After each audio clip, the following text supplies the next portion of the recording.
அதாவது இன்னைக்கு ஒரு சம்மன் ஒன்று எனக்கு காலையில் கிடச்சிது. 26ஆம் தேதி போட்டு நேற்றைய தினம் அனுப்பியிருக்காங்க. கோயம்புத்தூரில் என்னுடைய வீட்டுக்கு சம்மன் அனுப்பியிருக்குது. இங்கே ஆதம்பாக்கம் காவல் நிலையத்தில் வந்து நீங்கள் ஆஜராகணும்னு சொல்லி என்னை கேட்டிருந்தாங்க. இந்த நேரம் வந்து தேர்தல் பிரச்சார நேரம். நாங்கள் களத்தில் எவ்வளோ வேகமாக வேலை செஞ்சுட்டு இருக்கிறோங்கிறது மக்களுக்கு எல்லாருக்கும் நல்லா தெரியும், ஊடகவியலாளர்களுக்கும் தெரியும். இப்போ இது எது சம்மந்தமான சம்மன் அப்படின்னு சொல்லி, இப்போ எனக்கு வந்து கிளீன் ஹிஸ்ட்ரி இருக்குது, எனக்கு எந்த வழக்கம் இல்லை என் மேலே. அப்போ எதுக்கான சம்மன் இதை கொடுத்துருக்குறாங்க அப்படின்னு பார்த்தா, இங்கே வந்து இப்போ நான் ஆஜரானப்ப திரு ரவிக்குமார் இன்ஸ்பெக்டர் அவர் தான் வந்து இந்த விசாரணையை முன்னெடுக்கிறாரு. அவர் என்ன சொல்கிறாருன்னா, சவுக்கு சங்கர் அவர்களுடைய வீடியோவை உங்களுக்கு சொந்தமான ஒரு சேனலில் நீங்கள் வெளியிட்டீங்களா அப்படின்னு கேட்குறாரு. சவுக்கு சங்கர் சொந்தமான வீடியோ வெளியிடுறது அப்படிங்கிறது ஒரு பிரச்சாரமா இல்லையான்னு எனக்கு ஒன்றுமே புரியல. இதுக்கு எதுக்கு நீங்கள் சம்மன் கொடுத்தீங்கன்னு நான் கேட்டேன். இல்லை, அது வந்து கோர்ட் ஆர்டர் இருக்குது, நீங்கள் வந்து அதுக்கு பதில் சொல்லணும், உங்களுடைய வீடியோ நீங்கள் வெளியிட்டீங்களா இல்லையான்னு சொல்லணும்னாரு. ஆமாம், வெளியிட்டிருக்கிறேன், என்னுடைய பயணி என்கிற சேனலில் நான் வெளியிட்டிருக்கிறேன் என்பதை சொன்னேன். அது எங்கிருந்து கிடைச்சிது அப்படின்னு கேட்டார். எங்கிருந்து கிடைச்சதுங்கிறதையும் நான் சொல்லியிருக்கிறேன். அதாவது நான் ஒரு தனியார் தொலைக்காட்சி விவாத நிகழ்ச்சியில கலந்து கொண்ட போது, அந்த நிகழ்ச்சி முடிச்சுட்டு வெளியே வரும்போது அந்த வாசல்ல நின்று உதயநிதியினுடைய அலுவலகத்திலிருந்து, துணை முதலமைச்சர் உதயநிதியினுடைய அலுவலகத்திலிருந்து வருகிறேன் என்று சொல்லி ஒரு நபர், அங்கே பணியாற்றுகிற நபர் என் கையில் ஒரு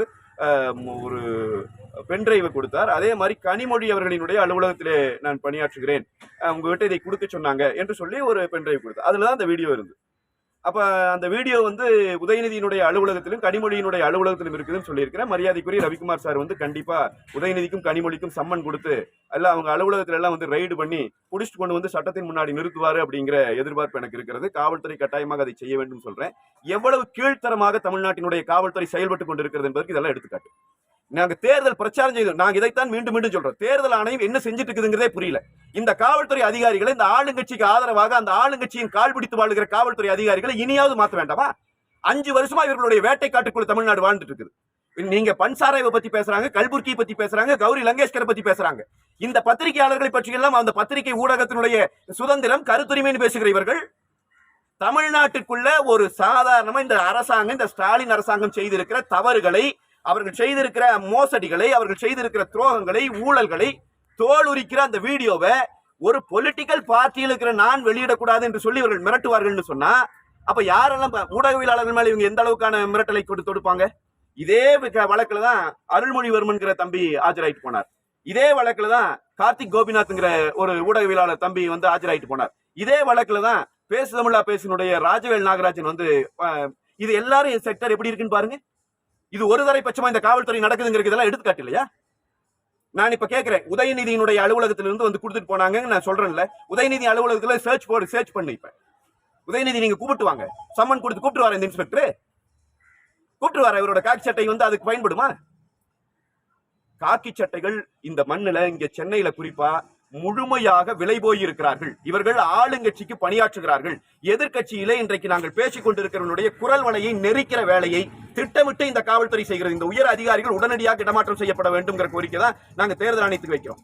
இதே இந்த கமிஷனரை வச்சுட்டு, இந்த போலீஸ் ஆயத்தை வச்சுட்டு, இந்த உதயநிதியினுடைய வீட்டுக்குள்ளிருந்து, ஸ்டாலினுடைய வீட்டுக்குள்ளிருந்து என்னென்ன கொடுக்கப்படுதோ, ஆர்டர் கொடுக்கப்படுதோ, அந்த ஆர்டரை எல்லாம் நிறைவேற்றி தெரிஞ்சாங்க 5 வருஷமா. கஞ்சா விற்கிறவனை இப்படி பிடிச்சிருக்கிறீங்களா? கூட்டிட்டு வந்து நிறுத்திக்கிறீங்களா?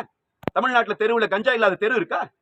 நைட்டு முழுக்க டாஸ்மாக் கடை திறந்து வச்சிட்டு இருக்கிறானே நல்ல ஆம்பளைக்கு போய் பிடிச்சிட்டு வந்திருக்கணும்ல. நீங்க எத்தனை பேருக்கு மேல வழக்கு போட்டீங்க? எத்தனை பேரை கைது பண்ணீங்க? இங்க நடக்கிற இந்த இத்தனை பாலியல் குற்றங்கள் தொடர்ச்சியாக நடந்து கொண்டிருக்கிறது. இந்த காவல்துறை கண்மூடி வேடிக்கை பார்க்கிறதே. உளவுத்துறை செத்தே போச்சே. உளவுத்துறைன்னு ஒண்ணு இல்லையே தமிழ்நாட்டில். இதைத்தானே நாங்கள் தெருவா பேசிட்டு வந்துட்டு இருக்கிறோம். அப்ப இந்த ஆட்சி முடிய போகிற நேரத்திலே கூட இந்த ஆட்சிக்கு முற்றுப்புள்ளி வைக்கிற எந்த விதமான பிரச்சாரத்தை நாங்கள் மேற்கொண்டாலும் எங்கள் குரல் வலையை நெரிக்கிற வேலையை இந்த காவல்துறை தொடர்ச்சியாக செய்கிறது. நாங்கள் தேர்தல் ஆணையத்திடம் இதைத்தான் கோரிக்கை வைக்கிறோம். முழுமையாக இந்த காவல்துறை அதிகாரிகளை மாற்றுங்கள். ஒரு ஆட்சி மாற்றத்தை மக்கள் கொடுப்பார்கள். அதற்கு பிறகு காவல்துறை உண்மையிலேயே கண்ணியத்தோடு நடக்கிற காவல்துறையாக மாற்றப்படும். அது புரட்சி தமிழர் எடப்பாடியாரின் ஆட்சியில நடக்கும். எனவே இன்னைக்கு எனக்கு கொடுக்கப்பட்டிருக்கிறது ஒரு மிகப்பெரிய மிரட்டல் தான். அதை நாங்கள் எதிர்கொண்டுட்டு வந்திருக்கிறோம். அதுல கேள்விகள் ஏற்ற வேடிக்கையா இருக்குதுங்க. அவங்க வச்சிருக்கிற கேள்விகள்லாம், நீங்கள் அலைபேசியில் எப்படி பேசுவீர்கள்? வாயில் தான் பேசுவேன்னு எழுதி கொடுத்து வந்திருக்கு. எப்படிங்க பேசுவாங்க அலைபேசியில?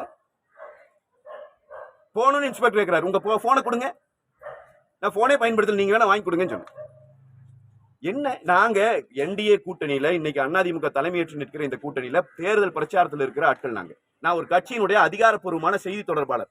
நான் ஒரு கட்சியினுடைய இந்த தமிழ்நாட்டினுடைய பிரதான எதிர்க்கட்சி, நாளைக்கு ஆளுங்கட்சியாக வரப்போறிய கட்சியினுடைய அதிகாரப்பூர்வமான நாளேட்டினுடைய பத்திரிகை ஆசிரியர் நான். எனக்கே இந்த மிரட்டல் இந்த காவல்துறை கொடுக்குதுன்னு சொன்னா மத்த ஊடகவியலாளர்கள் இது எப்படி வேட்டையாடிட்டு இருக்குதுங்கிறத பாருங்க.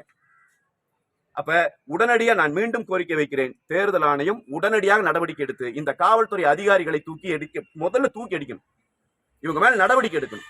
இவர்கள் மேல் எடுக்கிற நடவடிக்கை மற்ற காவலர்களுக்கும் ஒரு அச்சத்தை ஏற்படுத்தணும், மற்ற காவலர்களும் நம்ம நேர்மையா நடந்துக்கணுங்கிற ஒரு உணர்வை ஏற்படுத்தணும். அப்படியான அந்த கோரிக்கையை தான் வைக்கிறோம். மறுபடியும் சம்மன் கொடுத்துட்டு இந்த விளையாடுற வேலையை பண்ணிட்டே இருந்தாங்கன்னா எங்களுடைய தேர்தல் பிரச்சாரத்தை இவர்கள் தடுப்பார்கள் என்று சொன்னால் வேறு வழியே இல்லை. ஜனநாயக பூர்வமாக இந்த காவல் நிலையத்தை முற்றுகையிட்டு நாங்கள் ஆயிரக்கணக்கான பேரை திரட்டி உட்கார்வதை தவிர எங்களுக்கு வேற வழி இல்லை. அப்படியான நிலையில கொண்டு வந்து இன்னைக்கு இந்த போலீஸ் எங்களை நிறுத்தி இருக்குது. போலீஸ் ஸ்டாலினுக்காக என்ன வேலை வேண்டுமானாலும் செய்யலாம், ஆனால் உங்களுடைய எந்த அச்சுறுத்தலுக்கும் அச்சப்படுகிற இடத்தில் அதிமுக காரன் இல்லை என்பதை மீண்டும் ஒரு முறை நான் தெளிவுபடுத்துகிறேன். இந்த ஊடகவியலாளர்களை வேட்டையாடுகிற வேலையை முதல் நிறுத்துங்க. மாண்புமிகு நீதி அரசர்கள் கொடுத்திருக்கிற தீர்ப்புக்கும் எங்களுடைய எந்த சம்பந்தம் கிடையாது. நீதிமன்றம் கொடுத்திருக்கிற தீர்ப்பு அவர் எங்கிட்டே கொடுக்கிறார். இதை படிங்க எல்லாம் படிச்சுட்டு தான் இருக்கிறோம். படிக்காம இருக்கிறோம்.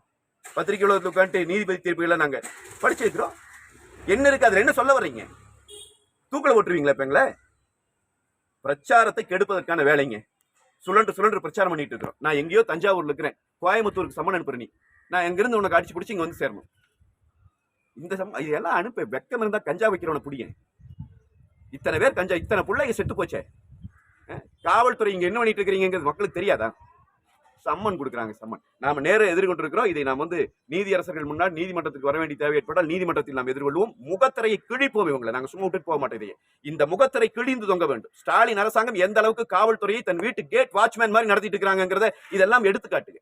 இதை நாங்கள் கட்டாயமாக வெளிப்படுத்துவோம். எனவே இந்த மிரட்டல் என்பதை காவல்துறையும் இந்த காவல்துறையை ஏவி விட்டுக் கொண்டிருக்கிற இன்னைக்கு இருக்கிற காபந்து அரசினுடைய முதலமைச்சர் ஸ்டாலினும் தயவு செய்து நிறுத்திக் கொள்ள வேண்டும். நாங்கள் சட்டப்படி நடக்கிறவர்கள். எந்த இடத்துலயும் எந்த ஊரும் கிடையாது. நான் இன்னைக்கு 30 வருஷமா அரசியல் மேடைகள்ல பேசிட்டு இருக்கிறேன். என் மேல ஒரு வழக்கு கிடையாது. என்னமா இவங்க என்னமா இன்னைக்கு புதுசா ஏதோ பெரிய தீவிரவாதி பிடிக்கிற மாதிரி சம்மன் கொடுத்து இங்க உட்காந்து விசாரணை பண்ணி. எனவே இது அப்பட்டமான ஒரு ஜனநாயக படுகொலையை நிகழ்த்துகிறார்கள். தேர்தலிலே ஒருதலை பட்சமாக நடப்பதற்கு இந்த காவல்துறை துணை போகிறது. இந்த அதிகாரிகள் அத்தனை பேர் மீதும் உரிய நடவடிக்கை எடுக்க வேண்டும். தேர்தல் ஆணையம் தயவு கூர்ந்து இங்க இருக்கிற அதிகாரிகளை உடனடியாக மாற்றம் செய்தால்தான் நியாயமான முறையிலே தேர்தல் நடக்கும். இப்பவே பிரச்சாரம் பண்ண விடாம எங்களை இந்த அளவுக்கு தடுக்கிறாங்களே, இவங்க தேர்தல் நெருங்க என்னென்ன வேலை செய்வாங்க? திமுக காரன் காசு நாங்க சொல்லிட்டு இருக்கிறோமே, அது பொய் இல்ல? இப்ப வெளிப்படையா தெரியுது இல்ல? போலீஸ் ஜீப்லயே வச்சு கொண்டு போய் திமுக காரன் காசு கொடுக்குறாங்கிறத நாங்க குற்றச்சாட்டை வச்சோம்ல. இன்னைக்கு பாருங்க எப்படி தொடங்குறாங்க. நீ தூக்குல கூட போடு, நீ சுட்டும் கூட போடு, நாங்கள் இதுக்கு தயாராகத்தான் இருக்கிறோம். உன்னை நாங்கள் எதிர்கொள்வோம்.